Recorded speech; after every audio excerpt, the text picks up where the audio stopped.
అందరికీ నమస్కారం.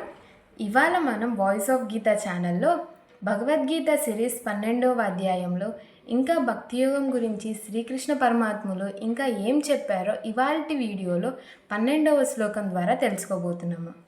మరి 12వ శ్లోకం ఏమిటంటే, శ్రేయో హి జ్ఞానమభ్యాసాత్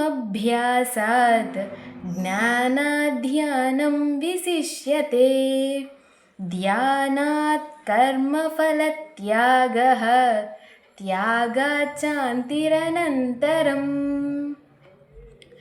ఈ 12వ అధ్యాయంలో 12వ శ్లోకంలో శ్రీకృష్ణ పరమాత్ములు ఏం చెప్తున్నారంటే, మనము ఈ అధ్యాయం మొదలు పెట్టుకునేటప్పుడు మొదల్లో చెప్పుకున్నాము, భక్తులు 2 రకాలుగా ఉన్నారు, సాకార భక్తులు మరియు నిరాకార భక్తులు అని చెప్పుకున్నాము.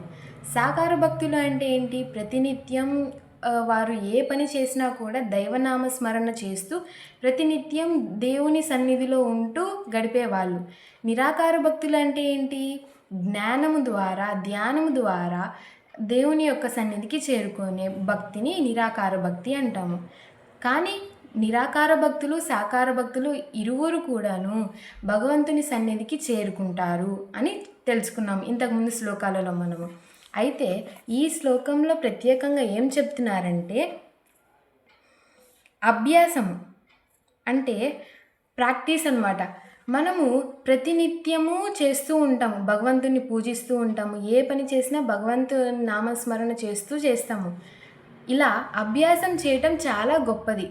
కానీ ఇలా అభ్యాసం చేయలేకపోతే దానికి కూడా మళ్ళా శ్రీకృష్ణ పరమాత్ముడు ఇంకో ఛాన్స్ ఇచ్చారు మనకి. అంటే అభ్యాసం చేయలేకపోతే జ్ఞానము ఉత్తమమైనది అని. జ్ఞానం అంటే ఏంటి? నాలెడ్జ్ అంటే ఏంటి? మనము మనిషి, మనము, నాది, నా దేహము శాశ్వతము కాదు అనే సత్యాన్ని ఎప్పుడైతే తెలుసుకుంటామో అప్పుడు మానవుడు జ్ఞానవంతుడుగా మారతాడు అని తెలుసుకున్నాం ఇంతకుముందు శ్లోకాలలో.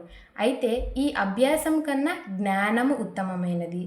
మరి ఈ జ్ఞానము కూడా చేయలేకపోతే ఈ జ్ఞానము కన్నా ధ్యానము ఉత్తమమైనదని. ఇంతకీ ధ్యానం అంటే ఏంటి?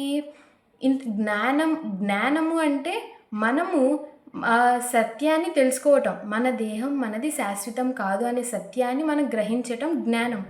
ధ్యానం అంటే ఏమిటి?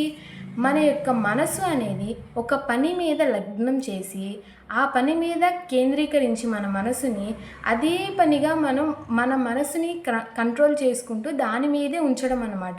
ఇప్పుడు మనం ధ్యానం చేస్తున్నాం అనుకోండి, మనము ఏదైతే మంత్రం జపిస్తూ ఉన్నామో ధ్యానం చేసేటప్పుడు మన మనసుని ఆ యొక్క మంత్రం మీద మాత్రమే ఉంచుతాము. ఇంకా వేరే థాట్స్ అనేవి మన మైండ్లోకి రానివ్వకుండా చూసుకుంటాము. అదే కదా ధ్యానం అంటే. సో జ్ఞానము కంటే ధ్యానము ఉత్తమమైనదని చెప్తున్నారు. మరి ధ్యానము కూడా వీలు కాకపోతే ధ్యానము కన్నా కర్మఫల త్యాగము ఉత్తమమైనదని చెప్తున్నారు ఈ శ్లోకంలో. ఇంతకీ కర్మఫల త్యాగం అంటే ఏంటి? మనం ఏ పని చేసినా కూడా తిరిగి రిటర్న్ బ్యాక్ మనము రిజల్ట్ని ఆశించకూడదు. అంటే ఇప్పుడు మనం ఏదన్నా ఒకరికి హెల్ప్ చేసామనుకోండి, లేదా ఏదన్నా పని చేసామనుకోండి, వాళ్ళు కూడా తిరిగి నాకు రిటర్న్ బ్యాక్ హెల్ప్ చేయాలి అని ఎక్స్పెక్ట్ చేయకూడదు, ఆశించకూడదు. లేదా మనం ఏదన్నా చేసామనుకోండి, అంతటితో చేసాము అని వదిలేయాలి, మళ్ళీ రిటర్న్ బ్యాక్ మనం ఆశించకూడదు. ఇంకా చెప్పాలి అంటే కర్మఫల త్యాగం అంటే ఇంకా మంచి పనులు చేయటం అన్నమాట. అంటే ఎవరన్నా గుడిని కన్స్ట్రక్ట్ చేస్తున్నా లేదా హాస్పిటల్ని కన్స్ట్రక్ట్ చేస్తున్నా వారికి హెల్ప్ చేయటం, మనకి తగ్గ హెల్ప్ మనం చేయటం అన్నమాట. అంటే ఇప్పుడు ఒక హాస్పిటల్ కన్స్ట్రక్ట్ చేయడంలో మనం హెల్ప్ చేయడం వల్ల ఏమవుతుంది? చాలామంది ప్రాణాలు అనేవి కాపాడుతాం కదా. సో కానీ మనం చేసే ప్రతి పనిలో కూడా రిటర్న్ బ్యాక్ ఆశించకూడదన్నమాట. చేసాము అంటే వదిలేయాలి, బట్ రిటర్న్ బ్యాక్ మన రిజల్ట్ని ఆశించకూడదు. దాన్ని కర్మఫల త్యాగం అంటాము. సో శ్రీకృష్ణ పరమాత్ములు ఈ శ్లోకంలో ఏం వర్ణించారంటే, ప్రాక్టీస్, అభ్యాసం అనేది ముఖ్యం. అది వల్ల కానప్పుడు అభ్యాసం కన్నా జ్ఞానము ఉత్తమమైనది, లేదా జ్ఞానము కన్నా ధ్యానము ఉత్తమమైనదని, లేదా ధ్యానము కన్నా కర్మఫల త్యాగం ఉత్తమమైనదని ఈ శ్లోకంలో శ్రీకృష్ణ పరమాత్ములు చాలా చక్కగా వర్ణించారు.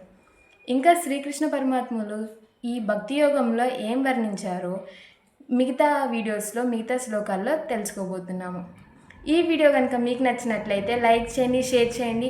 ఇలాంటి మరికొన్ని యూస్ఫుల్ వీడియోస్ కోసం మన వాయిస్ ఆఫ్ గీత ఛానల్ని అయితే సబ్స్క్రైబ్ చేసుకోండి. నమస్కారం.